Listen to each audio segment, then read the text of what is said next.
Cochrane Center in Copenhagen and professor of research design and analysis at the University of Copenhagen. 2 years ago, I found out that our prescription drugs are the third leading cause of death after heart disease and cancer. Our drugs kill around 200,000 people in America every year, and half of these people die while they do what their doctors told them. So they die because of the side effects. The other half die because of errors. And it's often the doctors that make the errors, because any drug may come with 20, 30 or 40 warnings, contraindications, precautions, and so on. No doctor in the world knows about all this. So they give patients drugs that they should not have given them, that interact dangerously with other drugs or food items or so on. And then the patients die. That's the other half. So the other thing I found out 2 years ago was that much of what the drug industry does fulfills the criteria for organized crime in US law. And they behave in many ways like the mafia does. They corrupt everyone they can corrupt. They have bought every type of person, even including ministers of health in some countries. So there is a huge amount of corruption. In my country, for example, Denmark, we are regarded as having very little corruption. But yet we have thousands of doctors on industry payroll, although we are just 20,000 doctors. So this is an effective kind of corruption. The drug industry buys the professors first, then chiefs of department, then other chief physicians and so on. They don't buy junior doctors. So when several thousands are on industry payroll, it's really, really bad. And that's why I wrote my book, Deadly Medicines and Organized Crime, how Big Pharma has corrupted healthcare. I hope to convince patients not to take so many drugs, because so many die from the drugs they take. In my country, people take so many drugs that every single citizen can be in treatment with 1.5 drugs from they are born till they die. This is incredible. And drugs are not that helpful. And they kill very many of us. We know that. That's why drugs are the third major killer after heart disease and cancer. So what we need in the coming years is to take far fewer drugs than what we do currently.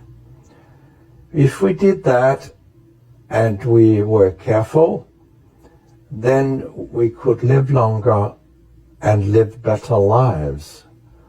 Because drugs have many side effects, and patients often don't realize that when they become worse, that it could be a side effect of the drug, which they continue taking because that's what their doctors tell them.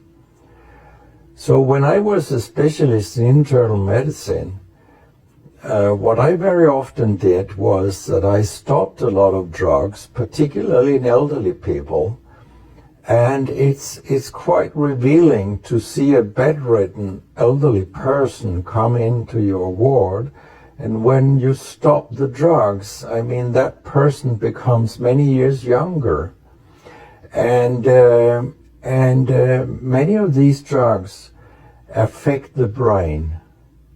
And old people tolerate that very, very badly. They fall, and when they break a hip, 1/4 of them die. And for example, antidepressant drugs are used in more than 10% of our elderly. And they seem to kill 3% of them every year. I mean, if 100 old people take an antidepressant for 1 year, 3% of them will die because they fall and break their hip. This is a huge death rate. So a lot of other drugs than antidepressants also make people fall and kill them. And they may affect your cognition, your memory, and all these things. And then they interact in ways that we know almost nothing about. Very many elderly, they take more than 5 drugs a day. And we actually don't know how these drugs interact with each other. What we do know is that all drugs have many effects in the body, and some of them interact also in their metabolism, so that you can get a too high concentration of a drug if you take other drugs simultaneously. So we make a lot of harms that we don't even recognize. I have a pretty colorful collection of things people have called me during all these years. And sometimes journalists have asked me, why do you always look up controversy? And my reply is, I don't. Controversy looks me up, because it's not popular to tell the truth in healthcare. You will get a lot of enemies, because a lot of people make money on false premises, doctors and industry alike.